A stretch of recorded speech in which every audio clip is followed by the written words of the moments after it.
Bonsoir et bienvenue chers téléspectateurs à notre rendez-vous hebdomadaire du jeudi, le rendez-vous des entrepreneurs, votre émission d'éducation 100% consacrée à l'entrepreneuriat. Une nouvelle thématique va meubler les 90 minutes à venir en compagnie de nos invités sur le plateau. Il s'agira comme tous les dimanches, chers téléspectateurs, de vous apporter des éclairages, de partager avec vous des connaissances, des compétences, des astuces et techniques professionnels qui vous aideront à réussir dans vos activités respectives. Le procédé sera le même. Tout d'abord, nous allons bien sûr commencer par une vidéo de motivation. Question de vous mettre en condition. Et juste après cette vidéo de motivation, il sera question pour nous, mesdames et messieurs, de prendre l'avis de notre experte, Larissa, sur la thématique que nous avons choisi d'aborder cet après-midi. L'émission étant interactive, la ligne vous est ouverte à travers le numéro de téléphone qui s'affichera au bas de l'écran et ce sera l'opportunité pour vous de nous poser toutes vos questions, vos préoccupations, vos suggestions, mais également vos contributions en rapport avec le sujet que nous avons choisi de débattre avec vous. Mesdames et messieurs, cet après-midi, nous allons, comme tous les jeudis, aborder une problématique qui, espérons-le, fera de vous un entrepreneur top. Mais avant cela, si vous le voulez bien, qu'il me soit permis, mesdames et messieurs, de prendre la première halte de notre émission, une courte vidéo de motivation d'une personne pour qui j'ai un respect énorme. Il nous parle du succès. Regardons, écoutons et on se retrouve juste derrière. Ils m'ont dit non, c'est pas ça. Et c'est ça la définition de la réussite. La réussite dans la vie n'est pas la quantité d'argent, de biens et de pouvoir que nous devons avoir, que nous pouvons avoir. La réussite dans la vie, c'est le nombre de personnes chez qui on crée l'envie, l'ambition, le rêve et la satisfaction. Il faut qu'ils me disent le nombre de jeunes qui vous regardent et qui veulent vous suivre et qui vous suivent et qui deviennent des hommes heureux équilibrés, c'est ça votre prix le meilleur. C'est ça votre satisfaction.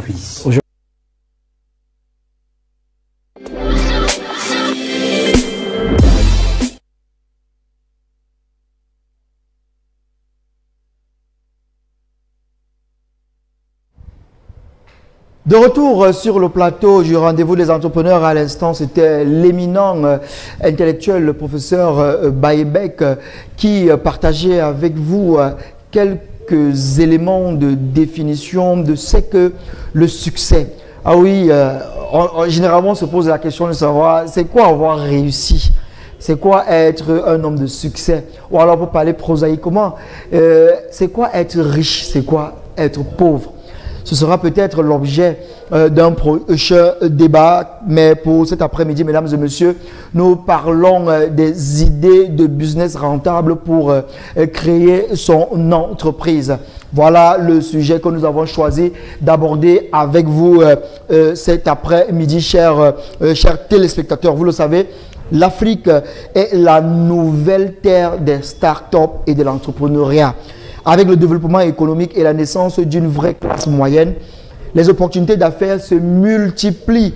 De nombreux Africains formés ou pas souhaitent entreprendre et recherchent des idées d'entreprise à créer pour faire fortune.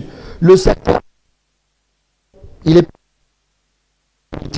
Mais toutefois, entreprendre n'est pas chose facile au Cameroun. L'environnement présente d'énormes obstacles entre la problématique du financement qui reste un gros serpent de mer, entre les difficultés administratives et douanières, sans oublier également la question des ressources humaines qui est très difficile à trouver, sans oublier le tissu industriel qui n'est pas assez développé.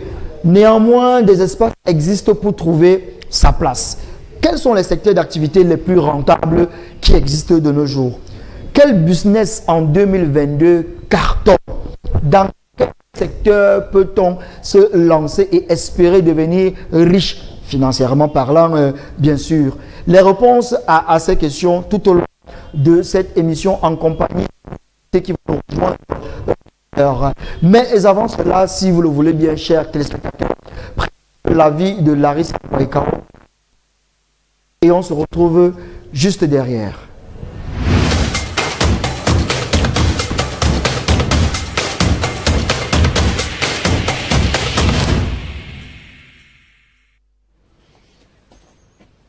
Dans le cadre de l'émission Le Rendez-vous des entrepreneurs où nous vous donnons des astuces, nous partageons avec vous nos différentes expériences afin de faire de vous des entrepreneurs à succès.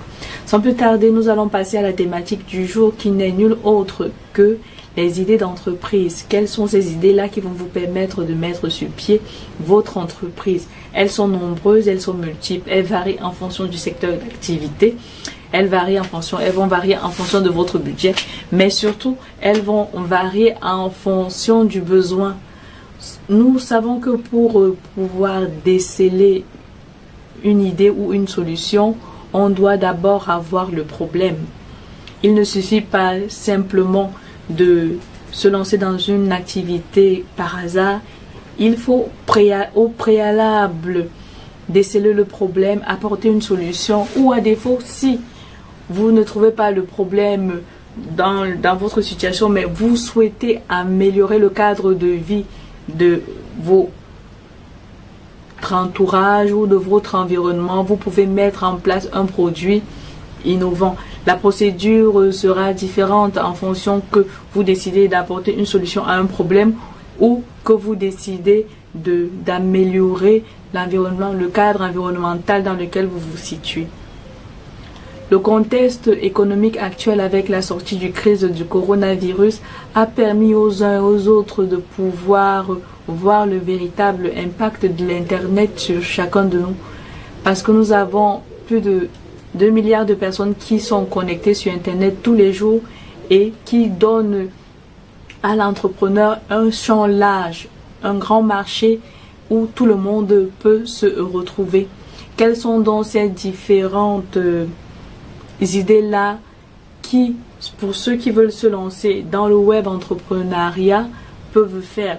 Moi, par ma modeste personne, j'aurais conseillé déjà pour les jeunes Camerounais de se lancer dans le copywriting. Qu'est-ce que le copywriting? Le copywriting, c'est une activité qui consiste à créer du contenu. Tout ce que nous voyons, tout ce que nous lisons sur Internet demande du temps, demande de l'énergie, demande de la réflexion pour pouvoir écrire. Et maintenant, écrire, il faut convaincre la personne qui va venir lire, la personne qui viendra sur le site. Et le jeune entrepreneur ou l'entrepreneur en lui-même n'a pas toujours le temps de le faire lui-même ou ne sait pas bien écrire. Et c'est pour ça que celui-là qui va se placer dans le domaine du copywriting pourra facilement s'en sortir. Je dis, lancez-vous dans le domaine du copywriting, essayez de mettre en place des applications qui vont permettre aux uns et aux autres de pouvoir se retrouver lorsqu'ils veulent faire leur contenu en fonction des mots, en fonction du contexte qu'ils souhaitent, en fonction de l'objectif qu'ils se seront fixés. Donc pour se lancer dans le copywriting, on doit avoir une bonne maîtrise du français, on doit avoir un bon sens de l'argumentaire, mais surtout on doit pouvoir être créatif. Ensuite, je pourrais donner comme autre exemple les codeurs, ceux-là justement qui font les applications, de se mettre également sur le net et ils pourront avoir des clients en fonction de ceux qui veulent créer des sites internet, de ceux qui veulent créer des applications, des mini ou de plus grandes applications complexes. Vous pourriez également vous lancer dans être blogueur, tenir des blogs pour informer les gens sur la santé, pour informer des gens sur leur tenue ou simplement pour informer les gens sur même l'entrepreneuriat. Donc les métiers qui pour moi auront de l'avenir seront les codeurs, seront ceux qui vont se lancer dans le copywriting, le marketing digital. Nous avons également le dropshipping qui est du commerce en ligne qui consiste à vendre un stock que l'on n'a pas. Ça veut dire quoi? Ça veut dire que je suis par exemple, je fais du dropshipping, des vêtements. Et là, j'ai en face de moi des acheteurs qui veulent des vêtements et j'ai des vendeurs. Je vais sur ces vendeurs-là, je capture je filme des articles qui, selon moi, va pouvoir plaire à mes différents acheteurs et je les mets en ligne. Lorsque ces acheteurs-là seront intéressés par le produit que j'ai filmé et qu'ils passeront leur demande, à ce moment-là, je vais confirmer auprès de mon vendeur l'acquisition du bien. Ça veut dire que, et cela peut se faire par une avance. Donc l'acheteur devra, pour pouvoir confirmer son achat, me faire une avance et maintenant à moi, j'irai chez le vendeur où je passerai ma commande. Ça, c'est du dropshipping. D'autres idées d'entreprise également, parce qu'il faut dire que l'entrepreneuriat est vaste. Il y a plusieurs domaines. Il y a le secteur de l'industrie qui demande un gros investissement, mais qui également, les gains sont énormes. Dans le secteur industriel, nous avons l'agroalimentaire et d'un autre côté, nous avons le côté des mines, des minerais. Donc, ceux-là également qui ont de gros produits pourront se décider de se lancer dans ces différents secteurs-là en mettant sur pied des jus, en mettant sur pied des produits facilement consommables, des pré-réchauffés, en mettant sur pied des casse-croûtes qui pourront facilement être vendus. Nous avons également le domaine de la santé. Dans la santé, j'ai décidé de diviser en trois en mettant la santé sportive, la santé nutritive et maintenant la santé du point esthétique.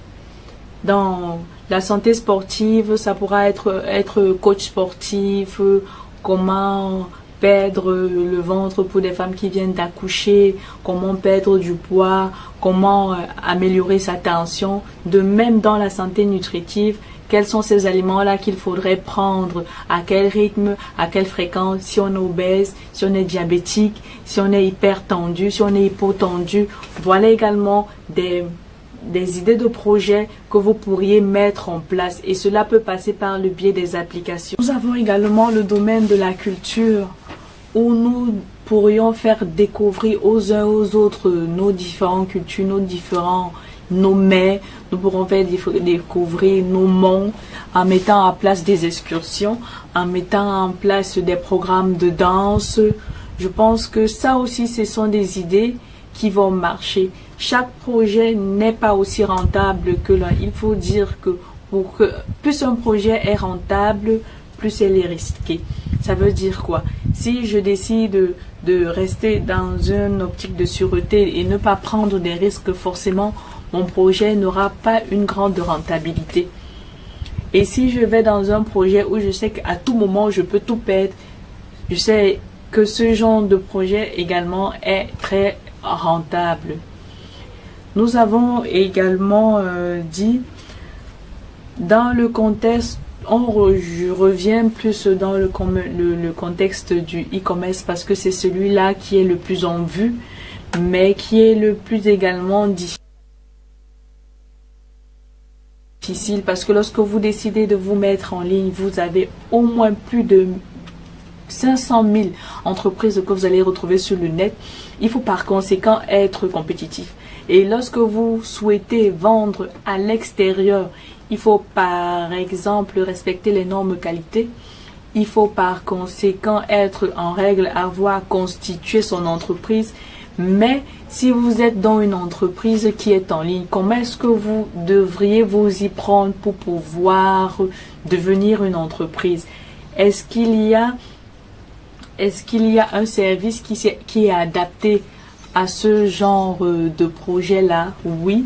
L'État a mis en place un ensemble d'organismes pour pouvoir faciliter la création d'entreprises, même la création d'entreprises en ligne. Cela se fait au niveau de AES Central, à la Poste, à votre droite. Vous allez voir l'édifice où vous allez voir le ministère qui est dédié à la création d'entreprises en ligne. Vous pouvez vous faire enregistrer là-bas. Et en ce qui concerne la loi, qu'est-ce que la loi prévoit pour toutes ces entreprises-là qui décident de faire du commerce en ligne. Tout d'abord, il faudrait que le vendeur sache que il peut mettre son produit en ligne, mais il n'a pas la possibilité de faire une prospection abusive. En tant que web entrepreneur, je ne peux pas faire une prospection abusive auprès de mes clients en leur envoyant régulièrement des messages dans leur boîte interne, dans leur boîte email. Cela n'est pas possible. Cela serait possible uniquement si votre prospect a signé ou a accepté de recevoir ces mails-là. C'est pour ça que lorsque vous partez sur Internet ou vous décidez d'acheter des produits, vous allez toujours voir qu'il y a une petite case obligatoire en bas qui vous dit cocher si vous êtes d'accord de recevoir des newsletters de notre part, des magazines de notre part.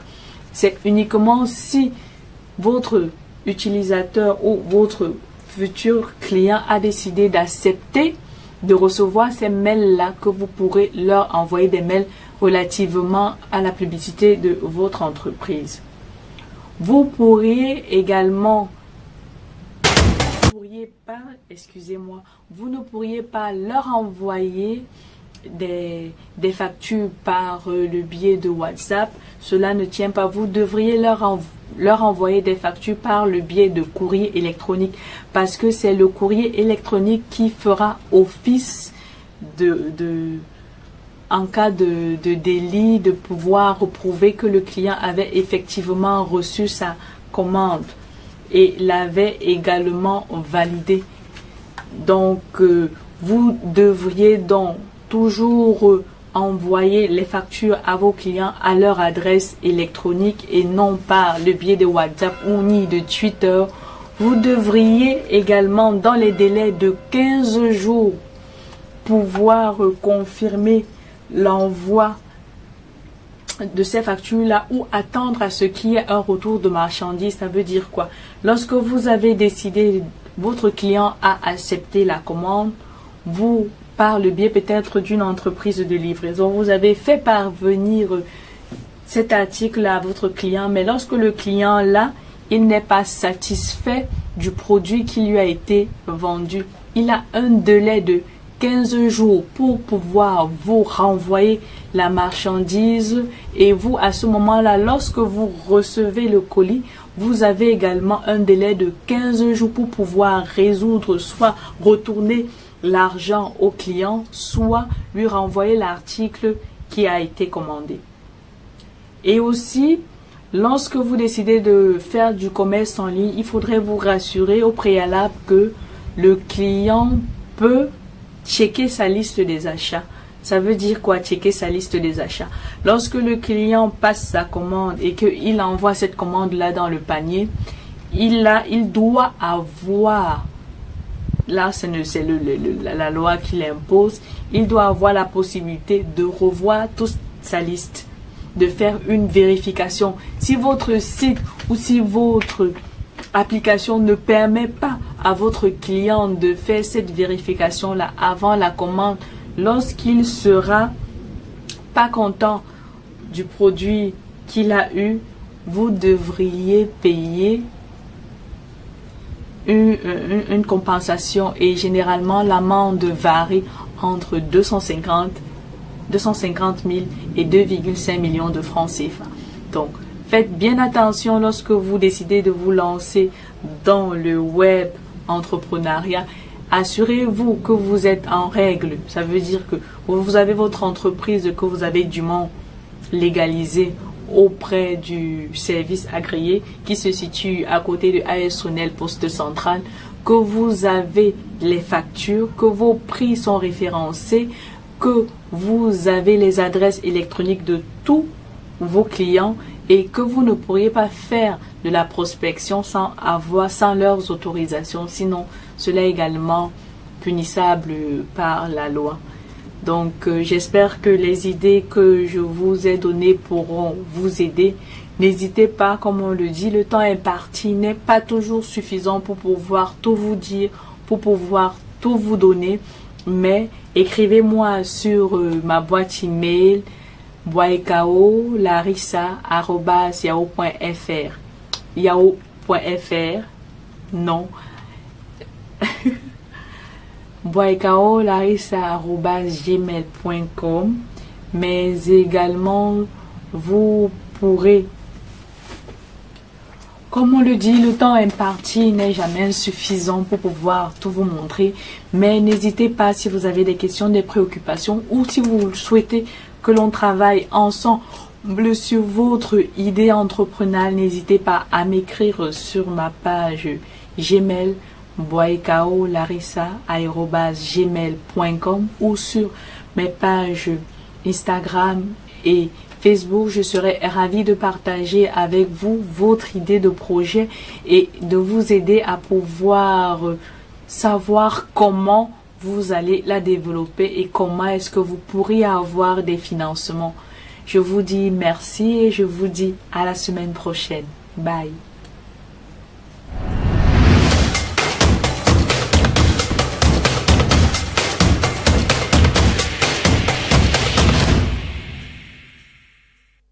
Le plateau du rendez-vous des entrepreneurs, je crois à Dino.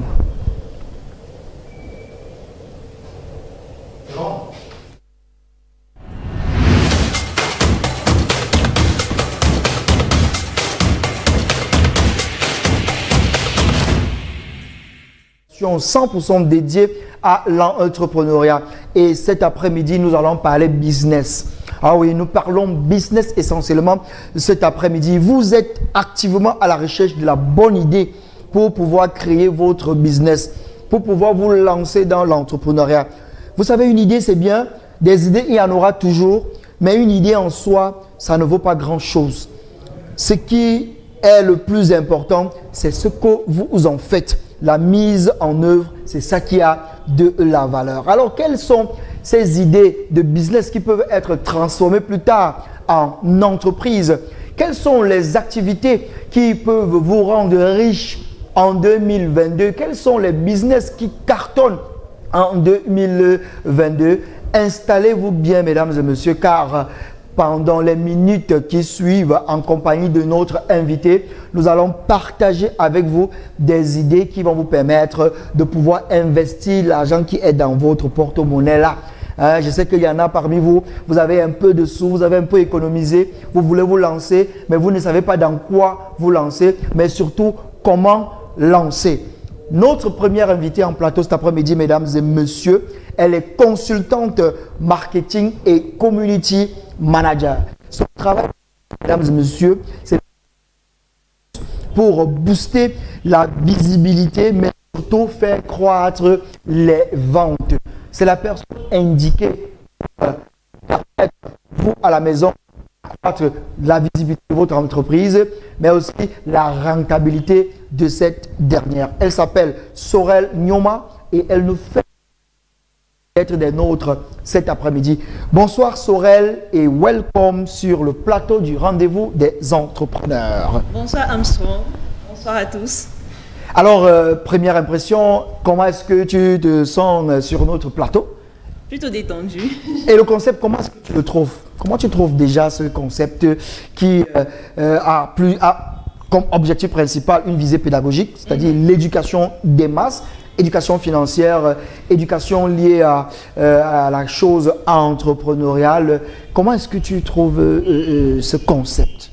Bon, particulièrement, moi, ce que je vais dire sur ce concept, c'est que c'est déjà une très belle initiative parce que nous avons trop d'intellectuels dans la société. Et franchement, tout le monde ne se reconnaît pas forcément chez ces intellectuels-là parce que lorsque quelqu'un va prendre la parole avec la grosse homologie, on va se dire, on ne se reconnaît pas. On ne se reconnaît vraiment pas chez cette personne-là. Et du coup, on a souvent tendance à lâcher. Par contre, quand on a une émission qui va prendre des thématiques terre à terre, on va se sentir beaucoup plus à l'aise et on va se reconnaître en ces différentes personnes-là et continuer même à suivre et participer à l'émission, j'ai envie de dire. Très bien.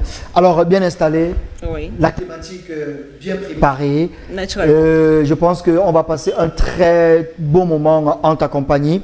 Il faut dire que Larissa, qui nous écoute attentivement du côté de Paris, m'envoie le message. Elle est très jolie. Merci. En fait, c'est toi qui es très jolie. Hein? Oui, merci. Voilà, le message est bien passé, Larissa. Merci d'être en notre compagnie. Tout à l'heure, on l'écoutait développer sur la problématique. Mais avant de rentrer de plein pied dans le sujet qui nous incombe cet après-midi, je voudrais qu'on revienne déjà sur ta formation, parce que ça m'intéresse vraiment. Qu'on touche un mot là-dessus.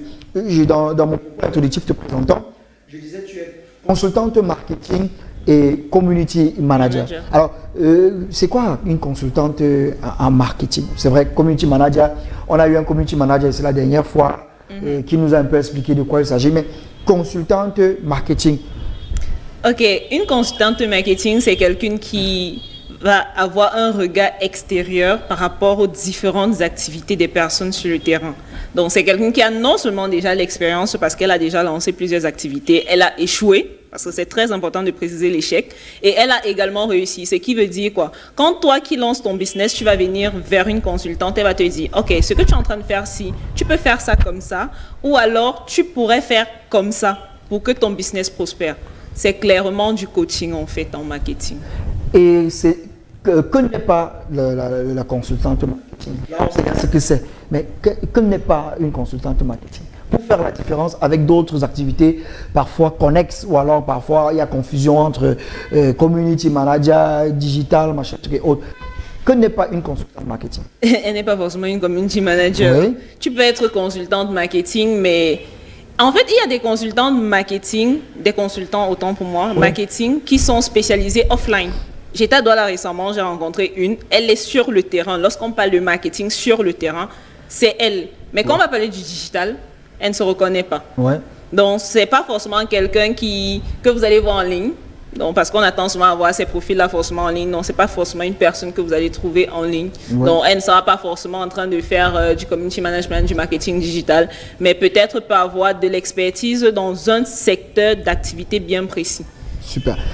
Je pose la question parce que parfois des entreprises ou alors des particuliers recrutent des personnes pour l'animation de leur communauté ou de leur page, c'est ça le community manager, mais après en retour ils attendent qu'ils fassent des ventes ou alors qu'ils fassent faire des ventes à l'entreprise. D'accord.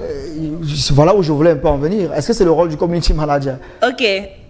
Fondamentalement, ce n'est pas le rôle du community manager. Ouais. Mais en Afrique, c'est son rôle. Je préfère dire ça. En Afrique... C'est le rôle du consultant en marketing?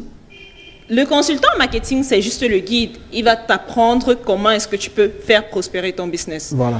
Le community manager, quand par exemple une entreprise recrute un community manager, on ne va pas se mentir. L'entreprise est dans l'optique de faire plus de ventes. Tu ne vas pas dire à un Camerounais, moi je viens pour animer ta communauté, je fais grandir ta communauté. S'il ne voit pas les ventes entrer chez lui, c'est problématique en fait. Par contre, le consultant, lui, peut te donner des stratégies, des astuces qui vont faire prospérer ton business, t'aider à créer des concepts pour faire prospérer ton business. Mais le community manager, c'est un peu cet exécutant-là qui va se dire, je vais animer une communauté en ligne. Sauf que, dans notre contexte, on attend à ce que ce community manager crée des concepts en ligne pour pouvoir vendre. Et quand on va demander aux personnes de recruter un community manager, de recruter un vendeur, ils vont se dire, j'ai pas les fonds. Donc, on paye généralement un 60 000, un 100 000 au community manager. Après, quand il ne vend pas, on va se dire, il est nul. Il est nul. Pourtant, c'est pas sa tâche. Pourtant, c'est pas forcément sa tâche. La vente, c'est tout un art. Ça s'apprend. Ça s'apprend. Et j'ai envie de dire, si un chef d'entreprise se plaint de ses employés, c'est que c'est d'abord lui le problème. Si les employés ne vendent pas, c'est que lui-même, il est d'abord un mauvais vendeur.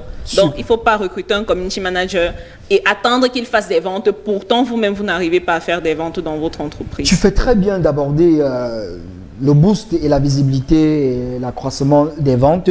Oui. C'est l'activité principale que tu mènes au quotidien. C'est-à-dire, tu donnes des astuces pour booster la visibilité des entreprises ou des particuliers, oui, et aussi l'accroissement de la vente. Parle-nous un peu de ça. Ça consiste en quoi concrètement? Donc, moi, au quotidien, je me suis donné pour mission d'accompagner les entrepreneurs et coachs à développer des communautés engagées en ligne. Oui. Qu'est-ce qu'on appelle communauté engagée? Communauté engagée, j'ai envie de dire quoi? Il y a ce phénomène en ligne de la page morte. Page morte, oui. Page morte, c'est une page qui peut avoir 20 000 abonnés, mais lorsqu'on poste quelque chose, il y a à peine 10 likes, il n'y a pas d'interaction, il n'y a pas de partage, il n'y a rien. Ça ne vit pas en fait. Ouais. Et ce sont généralement des personnes qui postent aujourd'hui, viennent poster dans un mois. Sauf que quand on est en ligne, c'est énergivore. Il faut être là tout le temps. Les abonnés ont besoin de se ressentir en vous. Et quand on disparaît, on commence à développer ce qu'on appelle une page morte. Donc maintenant, il y a des techniques qu'on peut utiliser pour avoir une communauté engagée. Moi, les gens me demandent souvent, mais comment est-ce que tu fais? On a l'impression que sur ta page, les gens là te connaissent personnellement. Je ne connais pas les gens sur ma page. Absolument. Je ne connais pas tout le monde sur ma page. Certes, quand on démarre peut-être ses premiers 1000 abonnés, oui. Il y a des personnes qu'on va connaître parce qu'on invite ses amis, il y a des choses où on participe, il y a des événements où on participe, et puis ses amis, ces rencontres qu'on fait, ils vont s'abonner à sa page. Mais après, ceux qui viennent là, je ne les connais pas. C'est juste que moi, j'ai une technique sur ma page à tutoyer les gens. Parce que quand tu tutoies les gens, c'est une technique de vente, ils se sentent plus proches de toi. Et ça me permet donc... On reviendra sûrement sur cette technique plus en profondeur lorsqu'on va aborder véritablement le débat. Donc, des astuces pour booster la visibilité et faire croître les ventes. C'est l'activité principale à laquelle ça donne au quotidien notre invité Sorel Nyoma. Je rappelle, nous annoncions 2 invités. Mais malheureusement, pour des raisons indépendantes de sa volonté, notre seconde invitée est encore en chemin. Nous espérons qu'elle nous rejoindra avant la fin de l'émission. Mais pour l'instant, Sorel est bien installé. Mesdames et messieurs, l'émission est en direct. Vous avez la possibilité de poser vos questions. Je pense que le thème s'affiche au bas de l'écran. Il y a un numéro de téléphone également. Envoyez-nous vos SMS ou alors des messages WhatsApp. Business rentable pour créer les entreprises. Quelles idées de business pour se lancer? On a un peu de sous ou alors on n'en a pas et on veut entreprendre. Est-ce que c'est possible? Si oui, comment? Avec Sorel Nyoma, tout de suite maintenant, rentrons de plein pied dans le débat. Mais avant cela encore, j'avais une dernière question toujours sur le plan personnel. D'accord. Comment procéder pour devenir consultante en marketing, community manager? C'est important. Il faut susciter les vocations. Il y a des filles à la maison qui regardent au-delà de la beauté. Elles sont épatées par l'intelligence et peut-être elles voudraient être comme toi. Alors, comment est-ce qu'on fait pour devenir consultante marketing? Quelles sont les qualités requises? Ok, les qualités requises, j'ai envie de dire, il faut déjà savoir s'exprimer. C'est très important. Ouais, savoir écrire, je confirme, c'est la base. Il y a beaucoup d'éloquence. Donc maintenant, à part ça, il faut découvrir, il faut faire les recherches soi-même sur ses activités. Ouais. Donc, quand je fais les recherches sur le marketing, ça veut dire quoi? Je vais acheter des livres. Apprenez à acheter des livres, c'est très important. Je vais prendre des formations en ligne d'abord. Je vais participer à des séminaires. Et quand j'ai fini d'avoir ça, j'ai fini de faire le plan dans ma tête, je me forme. Ouais. Se former, c'est indispensable parce qu'il y a plusieurs personnes, ils vont voir une vidéo sur YouTube et puis ils vont s'appeler community manager. Attention. Attention au tuto qui rendent expert. Attention aux tutos qui rendent expert.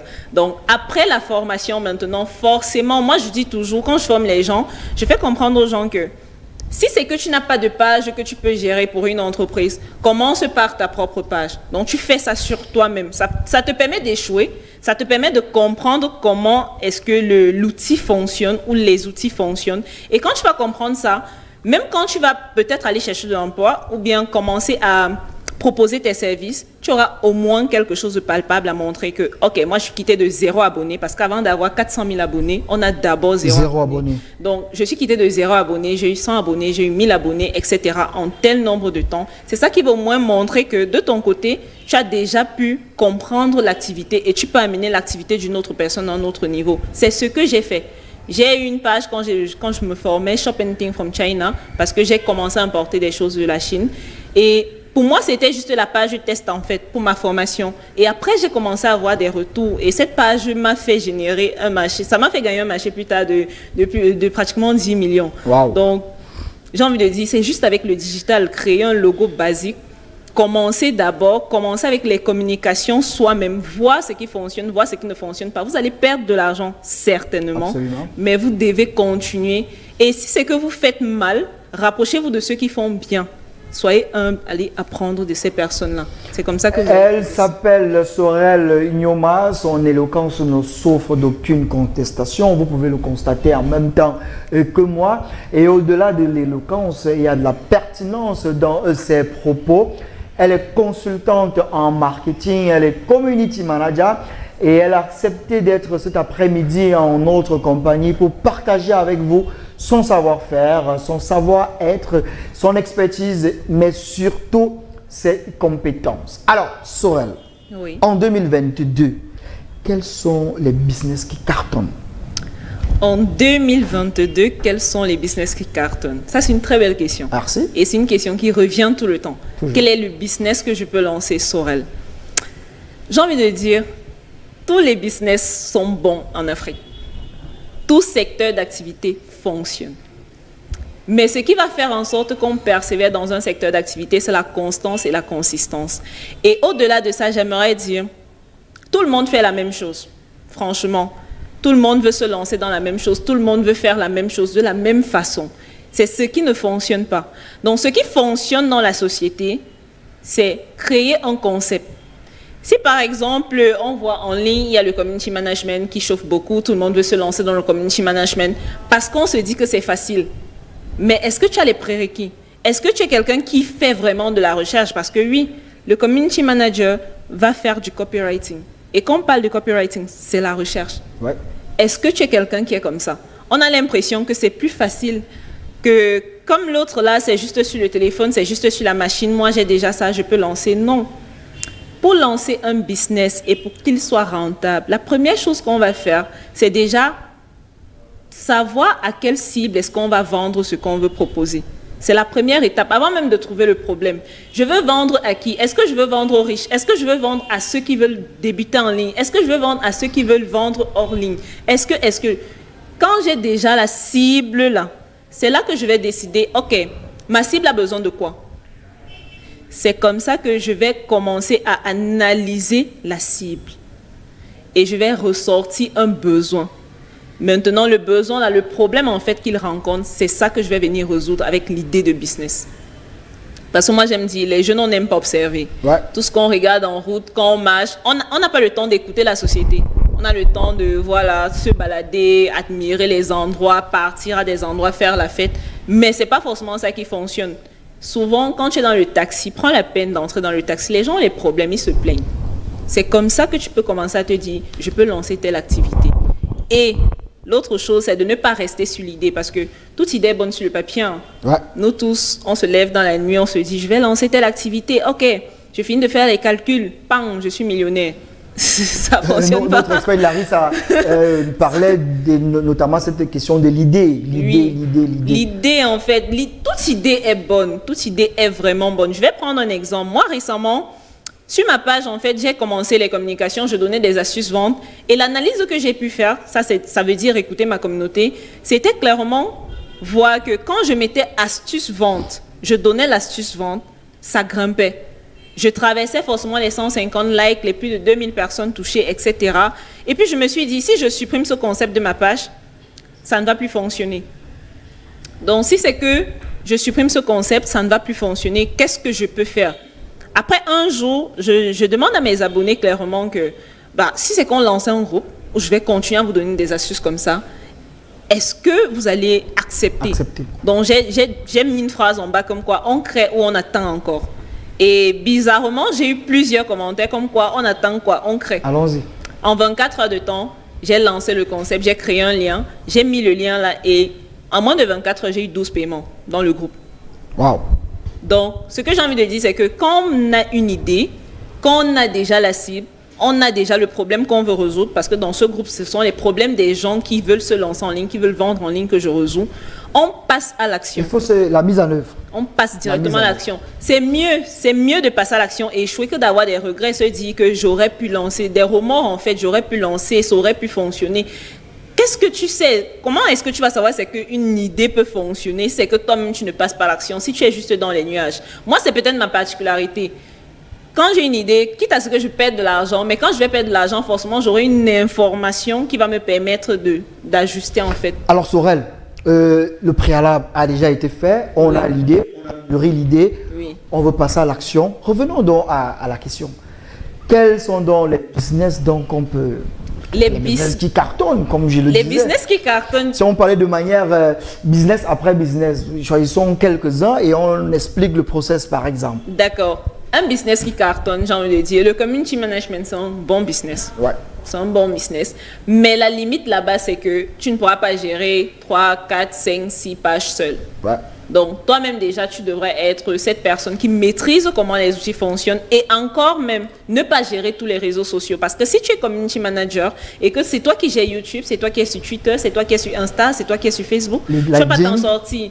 Par contre, tu peux décider juste d'être community manager orienté Facebook. Et toutes les personnes qui viennent te voir, c'est pour Facebook. Donc là, tu vas constituer une équipe, chose qui est encore très difficile dans notre contexte. Donc, tu vas souffrir de constituer une équipe. Composée de des personnes qui vont faire le community management et initialement des personnes qui viennent de se former parce que ces personnes recherchent encore de l'expérience. Donc toi qui es déjà assise, maintenant tu pourras construire ta petite équipe et commencer à prendre des marchés, penser à la stratégie et mettre ces personnes-là pour travailler avec toi. C'est comme ça que tu pourras faire plus de gains. Donc ça, c'est déjà un business rentable. Ça, c'est pour le community manager. Ça, c'est pour le community manager. Mais maintenant, restons sur le community manager. Le community manager constitue une équipe. Quelles sont les prérogatives des membres de cette équipe-là? Eux, ils font quoi? Le community manager a besoin de quoi pour travailler au-delà de sa connexion et de son téléphone? D'accord. Au-delà de sa connexion et son téléphone, la machine est indispensable. C'est même pas un débat. Oui. Il y a sa carte Visa. Oui. Donc, la carte bancaire, c'est nécessaire, c'est indispensable aussi pour le community management. Et son cerveau, c'est le plus important. Et les visuels alors? Les visuels. C'est lui qui s'en occupe aussi? En fait, dans le contrat du community management, on n'est pas obligé d'avoir les visuels. Tu peux imposer à l'entreprise de payer un graphiste. Un graphiste pour ça. C'est tout un autre poste, c'est tout un autre métier. Et même aussi, une autre idée de business pour ceux qui sont créatifs, c'est aussi le design graphique. Ouais. Tout ce qu'on fait, tout le monde veut communiquer, tout le monde veut vendre. On a donc besoin de se présenter d'une meilleure façon. Donc du coup, on aura besoin de contacter un graphiste pour exprimer même parfois l'idée qu'on a. Absolument. Et c'est quelque chose qui marche plutôt bien. Moi, je connais des graphistes qui touchent les 600 000, les 800 000. Et vu que c'est un travail créatif, il n'y a pas de matière première qu'on va aller chercher au marché, on va venir transformer avant de chercher à vendre. Non, tout sort de son esprit. C'est l'imagination. Justement, et du coup, il vend. Maintenant, il faut juste trouver la niche. Est-ce que tu es un graphiste amateur, un graphiste bas de gamme, ou alors tu es celui qui va juste prendre, par exemple, un truc banal. Hein. Un graphiste peut décider de faire un concept. Le concept, c'est quoi? Je crée des logos et je crée des pages Facebook, des pages de couverture. Des bannières. Des bannières, justement. Si c'est qu'un graphiste prend juste ce couloir-là, il va se faire énormément d'argent. Parce que la bannière, c'est un peu comme, j'ai envie de dire, la vitrine d'une boutique. La vitrine, absolument. Donc, c'est la première chose qu'on va voir quand on arrive. Toi, le graphiste, tu dois avoir ce mindset-là de dire aux gens que moi, je suis ta vitrine. Absolument. Et ça commence aussi par le logo. Donc, je fais les logos, je fais les bannières. Si je reste sur ce couloir, je vais avoir énormément de pages. Il y a tellement de statistiques en ligne sur les pages qui se créent chaque jour. Si on prend seulement le cas du Cameroun, j'étais en Côte d'Ivoire récemment. Quand on parle en termes de graphisme au Cameroun et en Côte d'Ivoire, il y a un grand marché. Il y a un gap. Ah, il y a un marché au Cameroun. Il y a un grand marché en fait en Côte d'Ivoire parce que nous, en fait, on se bat vraiment. Donc, tu conseillerais, en regardant la caméra, à ces jeunes-là de s'intéresser au graphisme? De s'intéresser au graphisme s'ils sont créatifs. Donc, si c'est que c'est quelque chose que je fais, que je ne sois pas ce graphiste qui va faire les étiquettes des produits cosmétiques, en même temps les bannières Facebook, en même temps la création de logos, en même temps les flyers. Franchement, quand vous faites ça, vous vous présentez en tant que graphiste, community manager, entrepreneur et tout, vous saoulez les gens. Ce que vous devez faire plutôt, c'est simplement dire, moi je te donne la visibilité au niveau de Facebook. Ce que je fais pour toi, c'est peut-être créer un logo et créer ta bannière Facebook. En fait, se spécialiser en fait. Se spécialiser. Ouais. Se spécialiser parce que le graphisme, le design graphique, c'est énorme. Donc, chers téléspectateurs, un business rentable, on a le graphisme. Donc, encouragez vos enfants à suivre des formations. Alors, est-ce que tu as des recommandations, des idées, des endroits où on peut se former en graphisme ou alors des graphistes connus qui forment? Parce que tu as parlé de formation aussi dans tes propos. Oui. Parce que c'est ça aussi le but. Il faut encourager les jeunes à faire le graphisme parce que c'est un secteur porteur, tu l'as dit. On peut se former en graphisme par exemple à Yaoundé. Où est-ce qu'on peut se former en graphisme? Je vais prendre forcément l'exemple d'où je viens, les ateliers pratiques. Moi, je suis le meilleur produit des ateliers pratiques, la session février 2021. Donc, j'ai été la meilleure CM là-bas.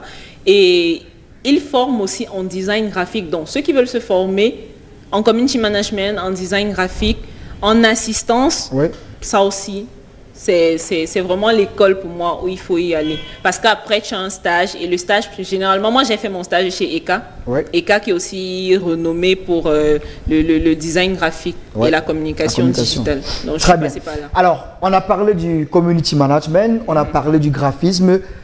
Quoi d'autre? Le e-commerce, quoi qu'on dise, on a besoin de manger. En fait, la société vit du commerce. Maintenant, c'est peut-être l'approche. Cette personne-là qui prennent WhatsApp, ils mettent 30 statuts, 50 statuts par jour. Franchement, ça ne va pas fonctionner. Même si on crée une page Facebook.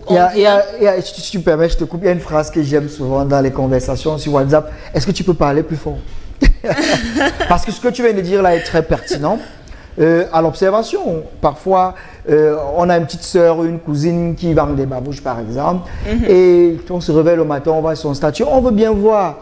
Mais lorsqu'on voit ces petits, on imagine que c'est au moins 50 photos. Est-ce que c'est une bonne stratégie? Donc, c'était juste une parenthèse, parce que ce que tu as dit m'a rappelé des choses. Alors, mes sœurs à la maison, là, qui faites dans le commerce, ou alors dans le e-commerce, c'est le moment de s'asseoir et de marquer. Ok, bon, je vais insister sur quelque chose. Les réseaux sociaux, il faut comprendre que les gens sont sur les réseaux sociaux pour se détendre ou pour être en communion avec leur famille ou leurs amis. Donc, quand moi, je décide de lancer mon business parce que j'ai eu une idée hier soir, je commence à mettre des statuts. Je mets 50 statuts. Au point où ça fait le cercle, on a l'impression que c'est un statut. On fatigue les gens. Très bien. Et ce qui va se passer, c'est que le nombre de statuts, en fait, le nombre de vues sur vos statuts vont drastiquement diminuer parce qu'on va se dire, ah, elle est toujours en train de vendre. Et ça tue. On comprend qu'on veut vendre, on a besoin d'argent, mais ce n'est pas la meilleure approche. C'est pareil pour ceux qui créent des pages Facebook, prennent des photos et viennent juste plaquer les photos. Il faut toujours apporter de la valeur aux gens. Si tu vends les books, peut-être que tu as une autre compétence. Tu peux faire des vidéos, des chroniques, surtout c'est que tu sais que tu peux utiliser ton image. Tu fais des chroniques régulièrement pour que les gens s'agrippent sur tes statuts. Et de temps à autre, on va voir tes boucles se balader. Bon, je vais te couper si tu permets. Hein. Je rebondis juste sur tes propos. Revenons à WhatsApp. Oui. Parce que de plus en plus, WhatsApp n'est plus simplement un outil d'échange, de chat, mais c'est devenu un puissant outil de vente. Alors, si on prend WhatsApp, je vois aujourd'hui, on a WhatsApp Business. Et je vois des personnes qui en ont fait une véritable vitrine commerciale avec une configuration particulière qui n'a rien à voir avec les configurations de WhatsApp simples. Alors, en tant qu'expert du domaine, ces jeunes filles qui sont à la maison, qui ont téléchargé et installé WhatsApp Business et qui ne savent pas comment l'utiliser, comment est-ce qu'on configure son WhatsApp? Quelques petites astuces rapidement peut-être. D'accord. Comment est-ce qu'on configure son WhatsApp? On voit catalogue, machin truc, beaucoup de choses comme ça. Déjà, il faut savoir que WhatsApp a une nouvelle update ou un nouvel update qui est la bannière, la photo de couverture. Donc, il faut comprendre que c'est un produit de Facebook. Facebook est déjà monétisable, Facebook monétise, mais WhatsApp ne monétise pas encore. Moi, je ne serais pas étonnée de voir plus tard que WhatsApp commence à monétiser parce qu'ils sont vraiment en train de mener la réflexion dessus. Donc, il y a déjà la bannière qui est très importante. Si vous avez votre WhatsApp Business et que vous n'avez pas ça, franchement, il faut faire l'update parce que c'est encore la vitrine. La mise à jour, en fait. Oui, il faut faire la mise à jour. Et maintenant, il faut faire le catalogue. Donc, quand on entre dans les paramètres, il y a catalogue. Là-bas, dedans, on va entrer, on va mettre des photos, on va mettre la description et le prix. Souvent, c'est fatigant d'arriver dans un catalogue. On a forcément envie d'avoir l'information, mais on n'a pas. On n'a pas le prix. On est encore obligé de revenir, c'est combien, et parfois vous répondez même 12 heures après. Nous sommes déjà déconnectés, nous ne sommes plus dessus. Voilà. Le prix, c'est très important. Une autre chose que moi, j'adore particulièrement sur WhatsApp Business, ce sont les réponses rapides. Parce que quand on est en ligne, il y a plusieurs personnes qui vont commencer à nous écrire. Et vu qu'ils posent généralement les mêmes questions, quand on a paramétré ces réponses rapides, ça fait juste qu'on fasse un slash et puis on remet une réponse rapide. Si quelqu'un te demande, par exemple, des informations sur une formation que tu as lancée et tu sais que ce sont les mêmes informations que tu vas renvoyer à plusieurs personnes, tu paramètres un message et tu vas renvoyer ça tôt ou tard à ces personnes-là. Absolument. Ceux qui vont venir dans ton inbox. Il y a également la liste de diffusion. Mais la liste de diffusion ne fonctionne que si la personne avec qui tu échanges a enregistré ton numéro. Donc ça, c'est l'erreur que certaines personnes font en se disant que bah, je vais finir de drainer les gens en ligne et puis je vais les mettre dans une liste de diffusion. Mais est-ce que tu t'es rassuré si c'est que ces personnes-là ont enregistré ton numéro? C'est pourquoi la vente, on a l'impression que quand la personne vient directement de ton Facebook ou ton WhatsApp, il va acheter. Non, il peut acheter dans 1 an. Juste qu'il faut continuer à draguer absolument. le prospect. Super. Oui. Voilà. Donc, voilà une très belle astuce pour pouvoir formaliser, ou alors je ne sais pas quoi, bien structurer son WhatsApp. Votre WhatsApp business qui, chers téléspectateurs, n'est plus simplement un outil pour dire bonjour, bonsoir, tu as bien dormi, mais un puissant outil de communication, mais de marketing. Autre chose que je voulais ajouter, ce sont ces personnes qui font les WhatsApp éphémères. Je ne sais pas pourquoi vous faites ça. C'est une nouvelle fonctionnalité, mais vous n'êtes pas obligé de tester ça. Parce que pour une ces photos qu'on ouvre après, elles disparaissent là, c'est ça? Oui, il y a les photos qu'on ouvre après, ça disparaît, mais il y a également les conversations qui disparaissent après 24 heures. Donc, j'ai eu un prospect qui était venu vers moi. En fait, c'était lui qui était réellement dans le besoin. J'ai commencé à répondre. Et puis, le lendemain, il est venu. Il me demande, on parlait de quoi? Je lui dis... Moi aussi, je veux savoir de quoi on parlait parce que tu as paramétré ton WhatsApp de telle sorte que ce soit éphémère et moi, je n'ai plus accès à ces messages-là, donc je ne sais de quoi on parlait.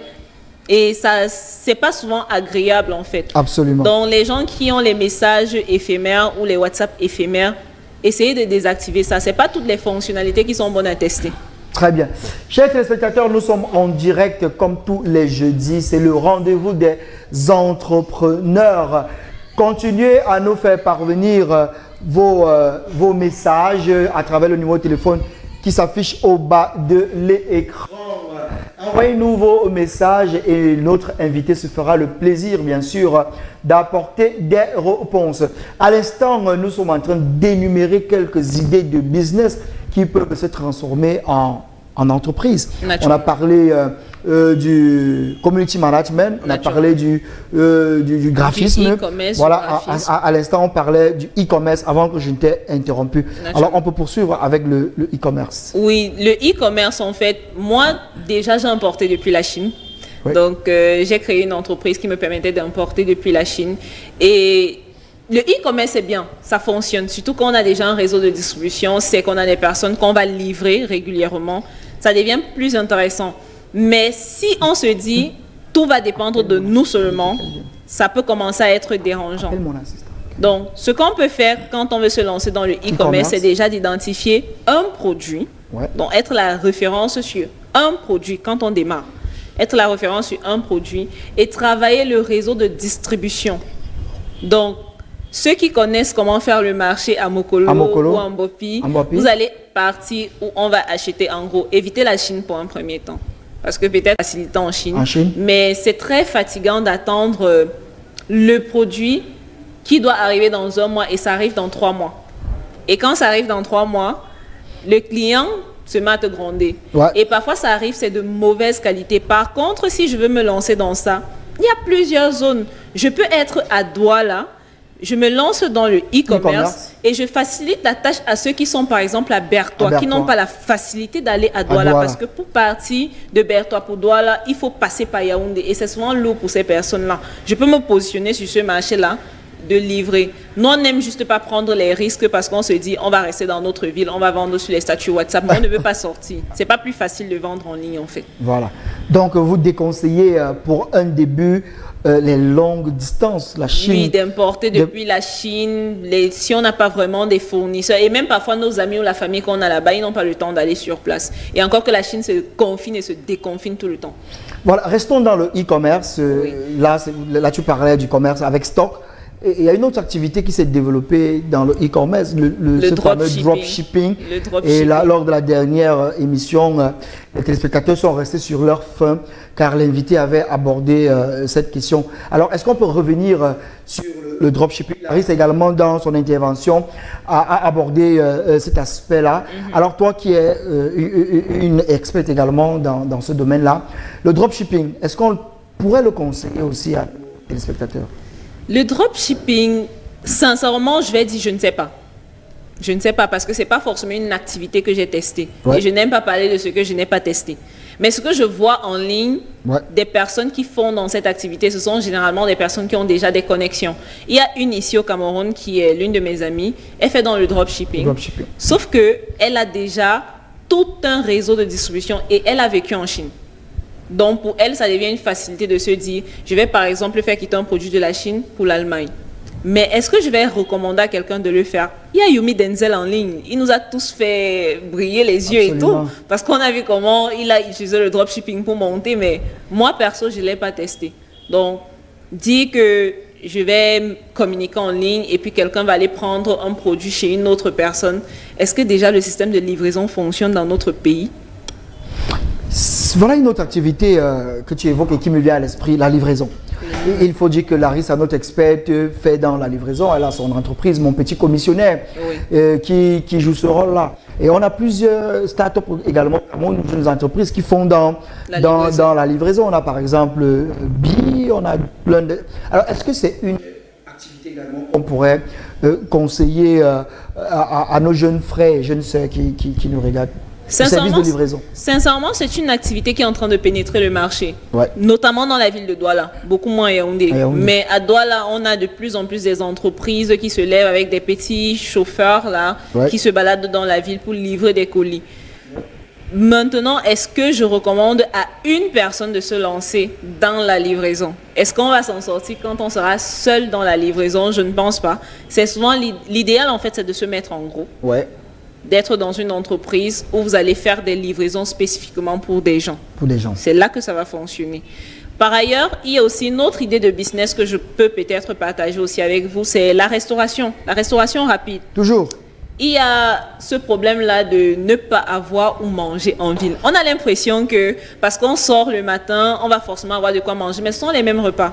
Ce sont les mêmes repas et il y a certaines zones où avoir à manger, c'est tellement difficile. Soit par exemple, si c'est que dans l'immeuble, la maman qui vend en bas, au rez-de-chaussée, si elle n'est pas là, tout le monde galère. C'est mort. Donc, toi, en tant que jeune, tu peux te positionner sur la restauration. L'erreur à ne pas commettre, c'est d'être celui-là qui va préparer. Non. Tu peux recenser les mamans qui préparent à manger et qui font ça très bien. Tester chez ces personnes-là la nourriture et même les avis des autres personnes qui consomment et te positionner en tant que celui-là qui va livrer les repas. Donc là, maintenant, tu pourras créer ta communauté en ligne et dire que voilà, moi, je fais dans la restauration rapide. Ce que tu vas juste faire, c'est prendre les commandes jusqu'à une certaine heure de la journée et te dire, tu te dépêches et tu pars récupérer les nourritures, les repas chez ces femmes-là. Tu en packages bien parce que vraiment, ça, c'est un gros souci. Souvent, on nous ramène des nourritures dans les petites boîtes en plastique, là. C'est pas vraiment l'idéal. Les Camerounais n'ont pas un problème d'argent. Ils n'ont pas un problème à payer. On n'a même pas de problème à payer, surtout quelque chose qui va dans ton ventre, franchement, tu ne réfléchis pas. Absolument. C'est ce service-là qu'on demande. Je vous demandez pourquoi est-ce qu'on préfère partir dans des restaurants libanais, on préfère partir chez les étrangers. Pourquoi est-ce qu'on ne part pas dans nos restaurants? C'est pas parce que nos restaurants ne sont pas bien, c'est juste le service d'accueil qui n'est pas favorable. Si je pars dans un restaurant, je ne pars pas juste pour manger, je pars aussi pour me détendre. Donc, le cadre, l'environnement, tous ces éléments-là. Quand je n'ai pas ça, forcément, je ne vais pas y retourner. Donc, moi, en tant que personne qui veut se lancer dans ce secteur d'activité, même si je suis fan de la restauration, je dois, pour un premier temps, éviter de préparer moi-même et commencer les livraisons. Quand tu commences les livraisons comme ça, ce que ça va créer surtout, c'est que tu es courtois, c'est que tu es ponctuel. Parce que parfois, on commande, ça arrive 3 heures après on n'a même plus faim. Donc, si c'est que tu es ponctuel, tu vas juste développer ton réseau des personnes qui ont l'habitude de commander chez toi. Et quand tu vas lancer le restaurant, ça va devenir plus facile. Parce que tu auras déjà des personnes qui... Donc, une sorte de dropshipping de la bouffe, en fait. En fait. C'est une sorte de dropshipping de la bouffe. Sauf que là, c'est toi qui livres, en fait. Mais c'est pas toi qui fais la cuisine. Oui, c'est pas toi qui fais la cuisine. Très, très bonne idée. Très belle idée. Alors, chers téléspectateurs, j'espère que vous avez bien noté à la maison. C'est-à-dire, vous ne cuisinez pas, mais vous recensez dans un rayon d'activité des mamans ou alors des personnes qui font bien la cuisine. C'est bien ça, si j'ai bien compris. Et maintenant, vous organisez à passer des commandes, à récupérer et à livrer dans un timing bien indiqué. Oui, avec un bon packaging pour commencer à faire grandir la marque, en fait. Super. Alors, chers téléspectateurs, nous recevons vos SMS. Ils sont nombreux à arriver. Continuez à nous les envoyer. Dans moins de 5 minutes, la ligne sera ouverte pour la phase des réponses à ces questions. Je rappelle, nous parlons d'idées de business rentables pour créer une entreprise. Et nous sommes en compagnie cet après-midi de Sorel Nyoma. Je rappelle, c'est une consultante en marketing. Elle est également community manager. Et depuis le début de cette émission, elle partage avec vous quelques astuces pour la visibilité, c'est son travail au quotidien, mais surtout la vente.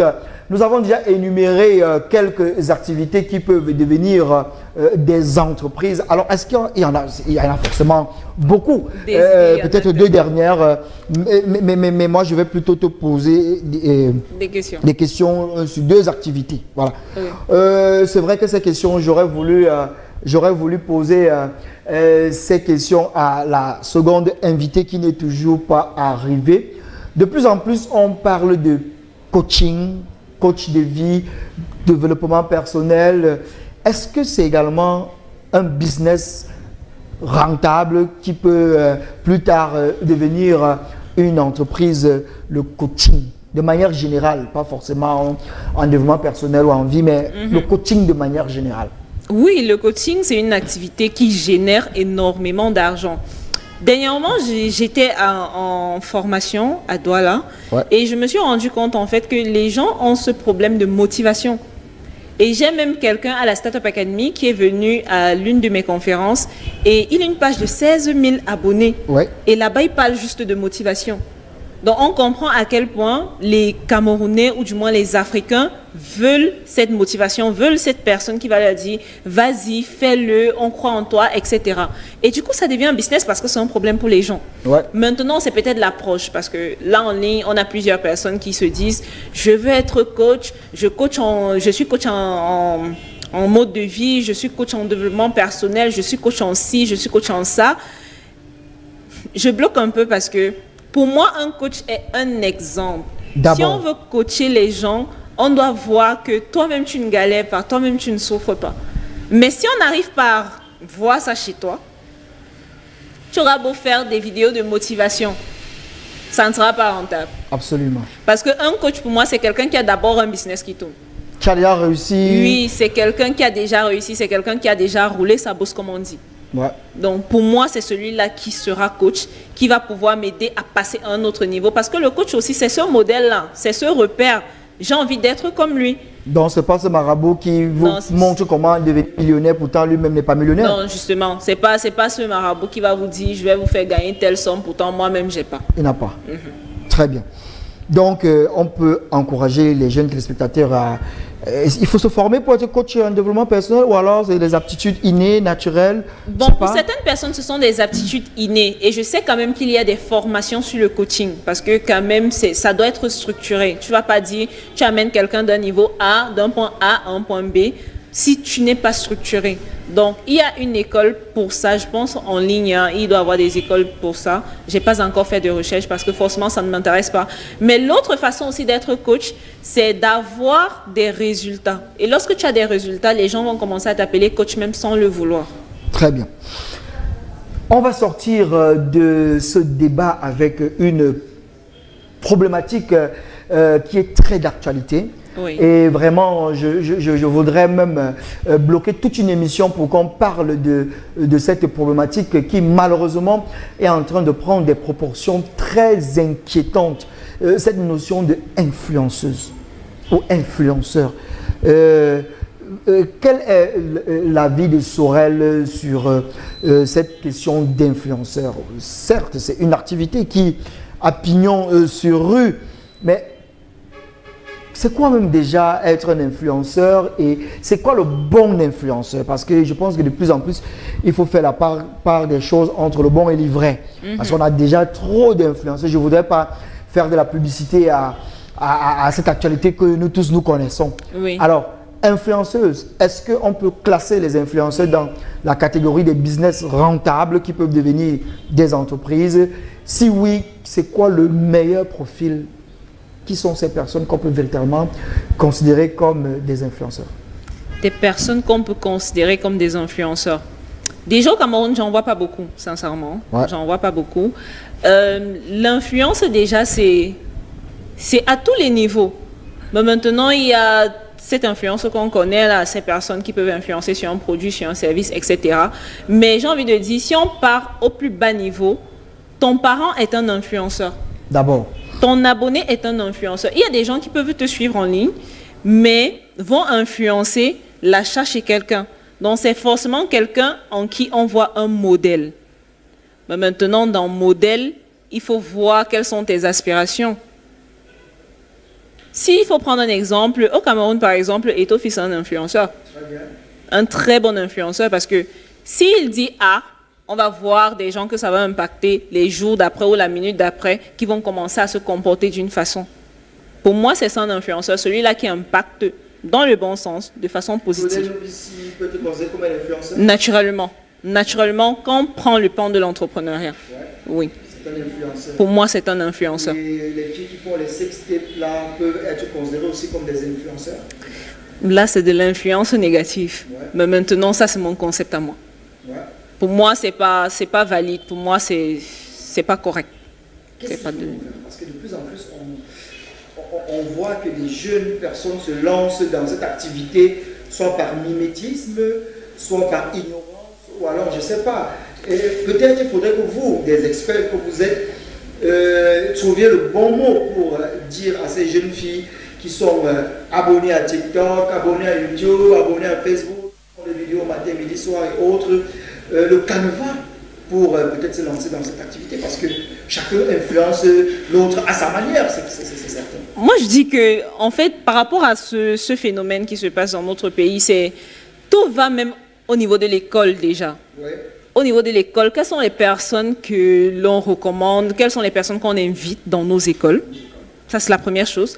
La deuxième chose, c'est sur nos plateaux TV, quelles sont les personnes qu'on invite? Parce que un enfant, par exemple, de 10 ans qui est en 6e, va commencer à s'intéresser à des choses en ligne. Oui. Il va commencer à regarder des émissions TV. Il va commencer à écouter des débats dans son école. Quelles sont les personnes qu'on invite dans ces endroits-là? Parce que de plus en plus, on a l'impression que le côté intellectuel est en train de mourir dans notre pays. On est en train de mettre en avant des personnes qui vont danser presque nues. Le buzz, on surfe beaucoup sur le buzz, le divertissement. Et du coup, on est en train de se remettre en question parce que forcément, si les chaînes de télé mettent en avant les influenceuses, et les écoles même prennent ces influenceuses et renvoient dans nos écoles pour parler d'entrepreneuriat comme des modèles, c'est normal qu'on va se lever un beau matin, on va demander à son enfant, mais quel est ton modèle au Cameroun? Il va nous donner les noms des influenceuses parce qu'il n'a même pas l'occasion de voir d'autres personnes qui se battent au quotidien et qui n'ont pas besoin de s'exhiber en ligne. Donc la solution, ce serait de mettre... La solution, c'est déjà de restructurer dès la base, en fait, les personnes qu'on est en train de présenter à ces petits gamins. Très bien. Chers téléspectateurs, nous honore tous les jeudis lorsqu'il est 17h dans le cadre de notre émission Le Rendez-vous des entrepreneurs. Alors, avec la complicité de la régie, de la technique, nous allons prendre une légère transition et revenir juste derrière pour la phase des réponses aux questions. Le temps pour vous également de continuer à nous faire parvenir vos questions sur le sujet à l'ordre du jour. Une légère respiration, on se retrouve derrière.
Sur le plateau du rendez-vous des entrepreneurs, mesdames et messieurs, nous passons sans plus attendre à la phase des réponses aux questions.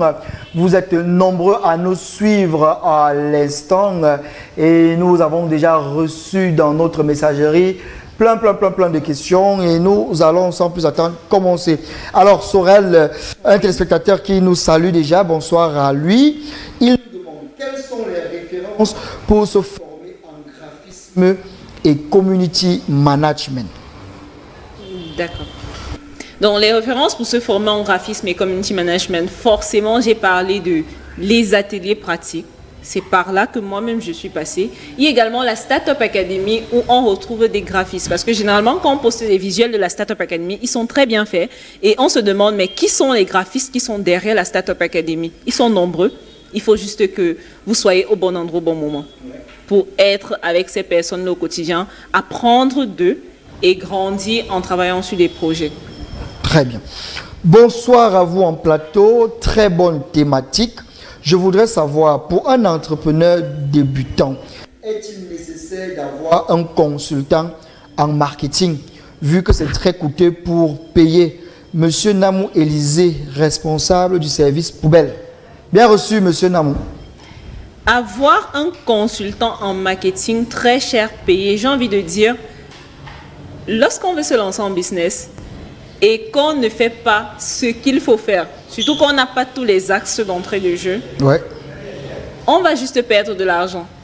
Donc le niveau d'argent qu'on paie, c'est souvent le niveau de risque qu'on prend en fait. Ouais. Si c'est que moi je veux me lancer, je me dis le consultant en marketing est cher, mais comment est-ce que je peux contourner ça?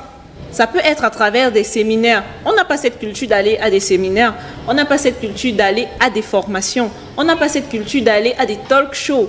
Pourtant, c'est là-bas qu'on peut apprendre. C'est là-bas qu'on peut rencontrer des personnes qui vont vous donner une astuce, qui vont débloquer le niveau. J'ai rencontré par exemple quelqu'un qui est dans l'industrie récemment.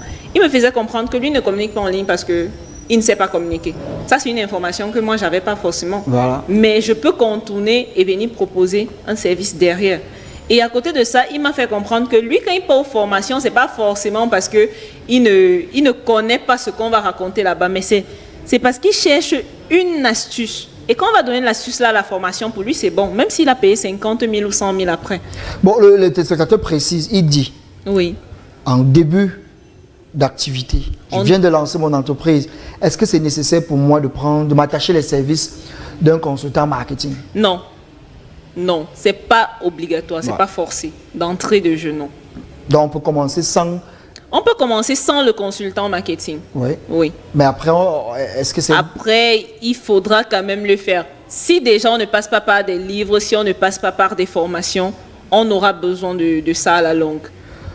Bonsoir à vous en plateau. Comment est-ce que l'accompagnement se fait par le consultant marketing au début de la carrière du jeune entrepreneur face à ses multiples projets? La collaboration se passe comment? Multiples. Celui qui a contacté un consultant. Oui. Alors, le travail du consultant, peut-être c'est dans ce sens. Le travail du consultant, déjà, une fois que vous êtes en contact, forcément, le consultant va vous poser énormément de questions. Pour certaines personnes, ça les agace même. Ouais. Parce qu'on va vous poser des questions gênantes, même sur le business. Ouais. Quand j'étais en Côte d'Ivoire, j'ai eu à consulter une dame. Et on a fini de tourner, en fait, sur son activité. Mais plus tard, je me suis rendu compte qu'en fait, son problème, c'était la famille. Donc, parfois, on pose des questions, quitte à ce que tu sois mal à l'aise, juste pour sortir le véritable problème. Donc, pour lui, il va devoir passer par une consultation à un moment donné pour déceler son problème et trouver des solutions. Maintenant, le consultant va prendre un moment pour t'accompagner.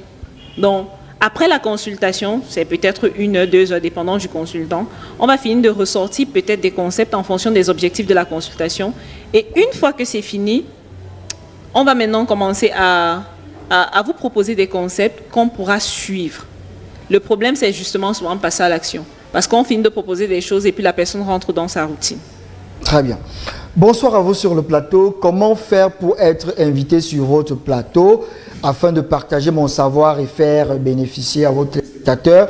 Moi, c'est Maître Tchomela Jerry Perez, CEO de Smart Digital and Communication Enterprise, expert en marketing digital. Monsieur Tchomela, le plateau du rendez-vous des entrepreneurs, c'est pour vous, c'est votre maison. Nous avons déjà votre numéro. Nous allons prendre le temps de discuter avec vous et voir comment organiser cela. Merci déjà, pardon, merci déjà de nous suivre tous les jeudis. Bonsoir à vous. Une fois de plus, c'est M. Tchomela qui pose quand même une question pour l'invité. J'aimerais savoir quelles sont les difficultés de l'invité dans son domaine de community manager. Quelles sont vos difficultés, Sora? Les difficultés, généralement, c'est au niveau de la ressource humaine. Ouais. Au niveau de la ressource humaine. Parce que le community management, c'est un peu un travail où on va travailler avec des gens, ils vont prendre en compétence et puis ils vont vouloir se déployer. Donc après, il y a une personne qui va t'écrire le matin, je ne suis plus disponible. Je ne peux plus être là. Donc, il est difficile d'avoir une équipe fidèle, loyale. Oui, justement. Et comment pallier donc à cela? Comment pallier? Est-ce qu'à chaque fois, il faudra des nouveaux visages? Toi, personnellement, comment tu pallies à cela? Comment je pallie à cela? C'est simplement travailler au quotidien sur ne pas prendre plusieurs business en même temps, plusieurs marchés en même temps. En même temps. Oui. Et à côté de ça, vu que j'ai lancé ma boîte, j'ai eu plusieurs CM avec lesquels je travaillais. À un moment donné, je me rendais compte que je n'avais pas des CM entrepreneurs. Donc, si je ne peux pas chercher un marché, si je ne peux pas créer quelque chose en ligne, on n'aura pas de marché. Et pour quelqu'un qui se lance seul, ça devient fatigant quand même. Donc, moi, à mon niveau, je bénéficie de l'accompagnement au niveau de la Startup Academy parce que je sais qu'il y a toujours ces jeunes-là qui sont à la recherche, qui ont soif d'apprendre et qui peuvent facilement te prêter main sur certaines activités que tu mènes en ligne. Qu'est-ce qu'elle pense de la mauvaise utilisation des médias sociaux par nos influenceuses? La question revient. Ton avis, c'est vrai que tu as donné ton avis là-dessus, mais peut-être pour son plaisir, quelques mots, un petit mot, un dernier mot là-dessus. Ton avis personnel. Mon avis personnel de la mauvaise utilisation des influenceuses sur les réseaux sociaux, c'est que j'apprécie pas en fait. Je n'apprécie pas. Et moi, j'aime pas parler. En fait, je fais partie de ceux qui pensent que lorsqu'on parle d'un phénomène, on répète ce phénomène, ça consolide en fait l'information dans les cerveaux. On lui en fait de la publicité. Oui, justement. Moi, j'évite clairement de parler de ça. J'évite de mettre ça en avant, quitte à faire des débats en ligne, etc. Ça ne m'intéresse pas. Bonsoir, le rendez-vous des entrepreneurs. Moi, c'est Maître Mohamed Jafarou. Votre émission, mes félicitations. Merci à vous également de nous suivre, Maître Mohamedou. Vous pouvez poser une question. Hein? L'invité est encore en plateau. Une autre question, il y en a tellement. Une autre question, voilà. Bonsoir sur le plateau, désolé de mon absence. J'aimerais savoir si mon idée d'agence de livraison est une bonne idée aujourd'hui. Félix depuis Essomba. C'est vrai qu'on a parlé de la livraison. Oui, on a pris ça en exemple tout à l'heure. Oui. Peut-être que je vais vous inviter à réécouter ce que j'ai dit pour ne pas... Ou alors peut-être revenir, bon, se répéter. La répétition aussi est mère des Donc, en fait, ce que j'ai expliqué au niveau de la livraison, c'est qu'il ne faut pas se lancer seul en tant que livreur. Il faut déjà avoir une équipe. Et maintenant, au niveau de la livraison, j'ai pris un exemple spécifiquement au niveau de la restauration. Donc, ceux qui vont dans la restauration, c'est pas parce que j'ai fait une école en restauration, c'est pas parce que je suis amoureux de la cuisson que je vais me décider de préparer le coquille, la sauce d'arachide, le héros, etc. C'est me fatiguer. Ce que je peux faire, c'est déjà commencer par développer le réseau de distribution. Le plus important, donc avoir un carnet d'adresses. Et comment procéder? C'est recenser toutes les mamans qui préparent ces repas-là. Contacter un graphiste, par exemple, qui va nous faire un logo pour avoir un nom de marque, contacter un graphiste qui va nous faire des étiquettes, le packaging, et maintenant faire un flyer. On va dire au client, lundi, voici ce qu'on propose, mardi, voici ce qu'on propose, mercredi, voici ce qu'on propose, et vous commandez peut-être avant 10 heures pour que moi, je puisse vous livrer dans les temps à midi. Bon, maintenant, sur la livraison même proprement, dites quel moyen de transport et de déplacement tu recommanderais à quelqu'un qui veut se lancer? La moto. La moto? Oui.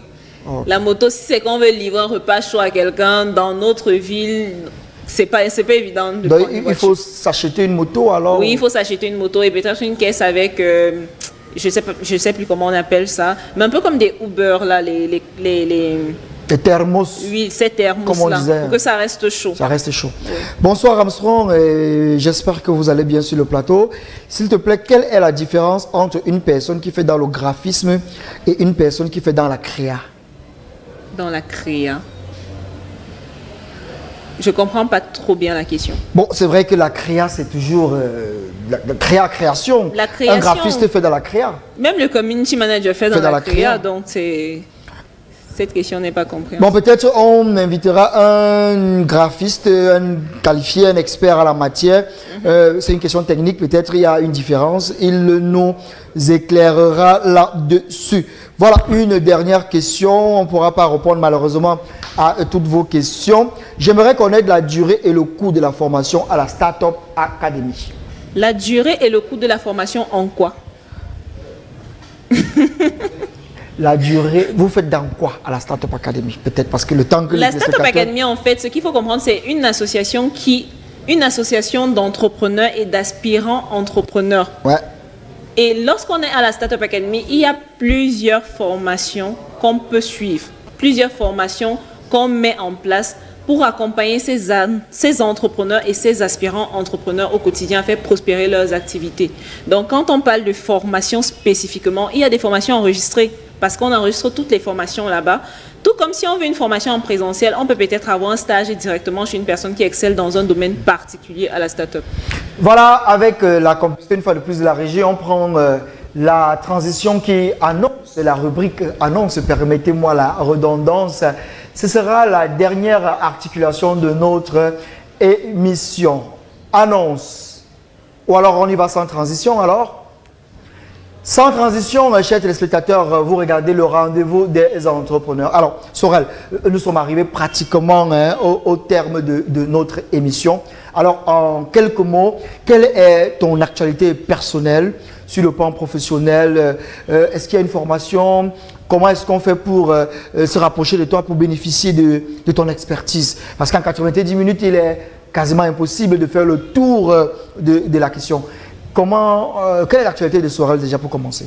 D'accord, donc là je vais clairement recommencer par me présenter. Je suis Sorel Nyoma, Community Manager et vendeuse, bien sûr consultante marketing. Et au quotidien, mon travail est d'accompagner les entrepreneurs et les coachs à bâtir une communauté engagée, très important, en ligne, afin d'augmenter leurs ventes. Parce que si on n'a pas de communauté qui est au quotidien avec nous, on ne pourra rien vendre à ces personnes-là. Et à cet effet, j'ai décidé de créer un groupe privé qui va migrer vers l'application très bientôt, qui s'appelle Mes Chroniques Digitales. L'objectif là-bas, c'est de vous challenger, parce que oui, quand on se met en ligne, il faut avoir une certaine discipline. C'est ce que j'ai décidé de faire dans ce groupe-là. C'est de vous partager des astuces qui vont vous permettre de faire prospérer vos activités. Et à côté de ça, je vous offre des formations régulièrement. Donc chaque mois, je suis habituée à me déplacer vers la ville de Douala, ou Yaoundé, principalement au Cameroun, et remettre ces formations en ligne pour que les personnes qui sont hors du Cameroun puissent les avoir. Et je réponds évidemment à toutes les questions dans le groupe. Et également, ce qu'il faut savoir, c'est que c'est un groupe interactif. Parce qu'à l'intérieur, on n'attend pas que Sorel Nyoma vienne répondre à une question. Mais il y a également, par exemple, Amadou qui peut répondre à une question que Emmanuel a posée, etc. Jordan est bien sûr dans le groupe. Comment est-ce qu'on fait pour intégrer le groupe? L'accès, c'est 13 900 pour 6 mois. Donc, 13 900 pour 6 mois. Et lorsqu'on est hors du Cameroun, c'est 27 euros. 27 euros. Oui, 27 euros. Donc, on peut avoir le contact. Mon contact, c'est le 6 93 65 85 83. On redit ça? 6 93 65 85 83. Merci Sorel d'avoir accepté notre invitation. Merci Amson. C'est un agréable moment en votre compagnie, il faut le dire. Merci. L'éducation est l'arme la plus puissante pour contribuer au développement d'une nation, le disait Nelson Mandela. N'oubliez pas, mesdames et messieurs,